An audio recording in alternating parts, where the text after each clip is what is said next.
조갑제 TV 시청자 여러분 안녕하십니까? 2022년 5월 16일 밤 8시 33분입니다. 윤석열 대통령이 당선인 시절부터 보여주고 있는 행동 패턴 중에서 제가 좀 충동적이라는 느낌을 받을 때가 몇 차례 있었습니다. 대통령 집무실을 용산으로 이전한다면서 직접 국민들 앞에 나서가지고 발표를 할 때의 그 장면이 생각이 납니다. 아주 신중하게 생각하고 앞뒤를 고려하고 계획을 세우고 해야 되는데 그냥 한 6일 정도 현장 답사하더니 국방부를 탁 집어가지고 국방부로 옮기겠다. 공관은 육군참모총장 공관으로 하겠다. 이렇게 서두르면서부터 이게 일이 꼬이게 되었습니다. 지금까지도 풀리지 않고 있습니다. 그리고 북한에서 코로나가 확산된다고 하니까 본인이 직접 나서가지고 북한에 백신을 주겠다고 했고 통일부에 접촉을 지시를 했는데 통일부에서 오늘 북한에 만나자고 제의를 해도 아무런 답이 없습니다. 그리고 어제는 5월 18일 열리는 광주 사태 42주년 기념식에 국민의힘 국회의원들 다 가자라고 사실상 지시를 했고 여기에 그치지 않고 오늘은 또 5명의 수석 비서관과 각 부처 장관들이 전원 참석할 것을 지시했습니다.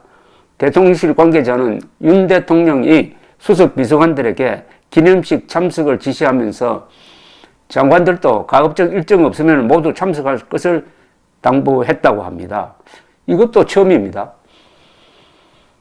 자, 우선 광주에 대해서 윤석열 후보 당선인 그리고 대통령 줄곧 이어지면서 보여주고 있는 특별한 행동, 그 특별한 행동은 다른 지방 사람들에게는 좀 아주 거북하게 보입니다. 광주에 가서 아주 그 문전박대를 당하고도 계속 광주를 찾아간다든지 그리고 선거 때는 광주에서 20%, 30% 득표 자신 있다고 하다가 결국 10% 정도 받는데 그치고도 이렇게 일편단심 광주 사람들에게 보여주고 있는 저자세라고 그럴까요? 그리고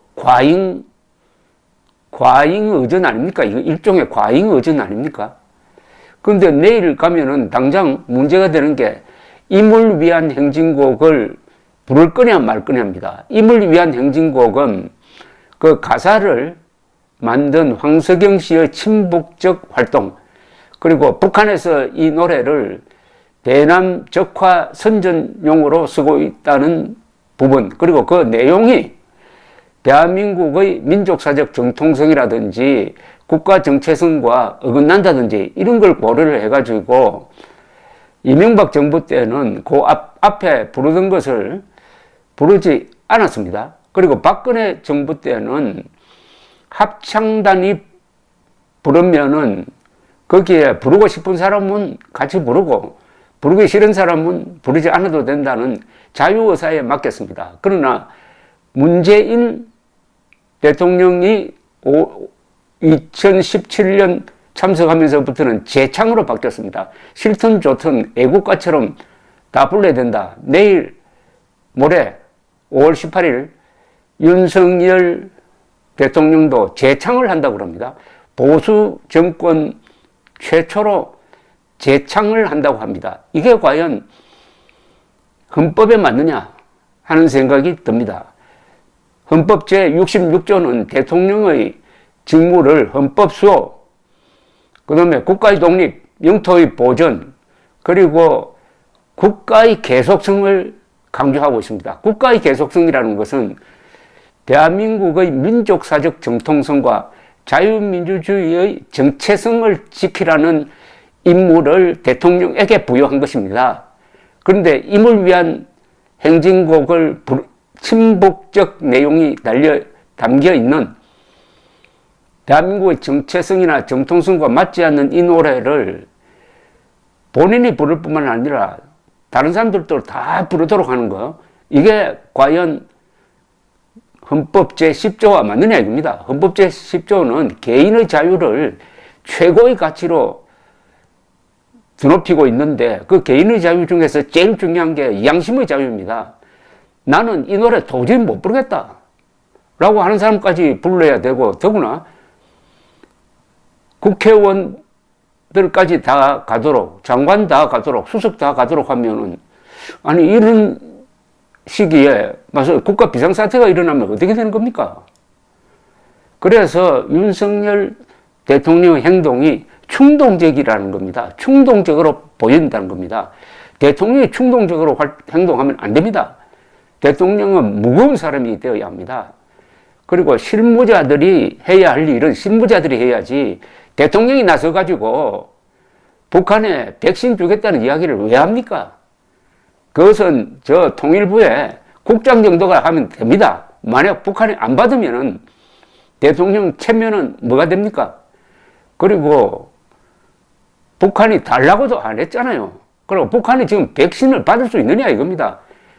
북한이 백신 받으려면은 그 냉장고라든지 이런 특수시설이 있어야 되는데 그게 북한에 없다는 것 아닙니까? 받아서 쓰레기통에 집어넣으면 어떻게 합니까? 받아가서 냉장고가 있는 노동당 간부들에게만 주면 어떻게 됩니까?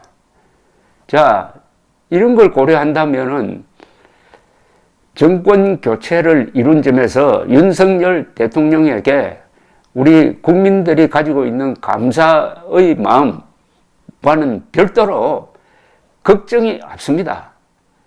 지금 출퇴근 문제가 매일 시끄럽잖아요. 왜 출퇴근을 합니까? 세계에서 출퇴근하는 대통령은 없습니다. 제가 대통령이라고 할 때는 군 통수권을 겸한 대통령 중심제하의 대통령은 절대로 출퇴근을 안 합니다. 위험천만합니다. 동선이 노출되면은 암살 저격의 표적이 되는 겁니다. 그것도 매일 2번, 5년 계속되고, 만약 이 제도가 바뀌지 않으면 차기 대통령도 위험에 노출되는 것입니다. 케네디 대통령이 왜 암살되었습니까? 동선이 노출되어 가지고 그 지나가는 차량 행렬을 노리고 있던 오스왈드가 바로 그 사무실이 그 동선이 노출된 그 차량 행렬이 지나가는 길에 면에 있었습니다. 교과서 창고 달랐습니다. 텍사스주 달라스 6층에서 카빈 총으로 81m 떨어진 케네디 대통령을 저격해서 죽인 거 아닙니까? 이것도 동선 노출로 이래 된 겁니다. 대통령의 동선이 5년 동선이 다 노출되어 버린 이런 나라는 안보상의 큰 위기를 지금 불러들인 것과 마찬가지입니다. 우리나라 역대 대통령 중에서 박정희, 전두환을 노린 북한 노동당 정권의 암살 시도가 몇 번이나 있었습니까? 1974년 8월 15일에는 문세광이가 박정희 대통령을 죽이려다가 바로 유경수 여사를 죽게 만든 것 아닙니까? 1983년 10월 9일에는 미얀마까지 쫓아가가지고 폭탄을 터뜨려가지고 전두환 대통령을 뺀 17명의 장차관급 국가 엘리트를 죽인 적도 있는데 어떻게 윤석열 대통령의 동선을 앞으로 5년 동안 하루에 2번씩 이렇게 노출시킵니까? 이것도 다 윤석열 대통령의 충동적 행태와 관계가 있다고 생각합니다. 충동적으로 행동하는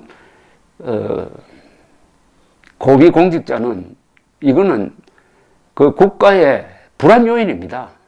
하물며 대통령이 어떻게 이렇게 충동적으로 행동합니까? 오늘 이야기는 여기서 끝내겠습니다. 할 이야기가 적어서가 아니라 너무 많아서 감사합니다.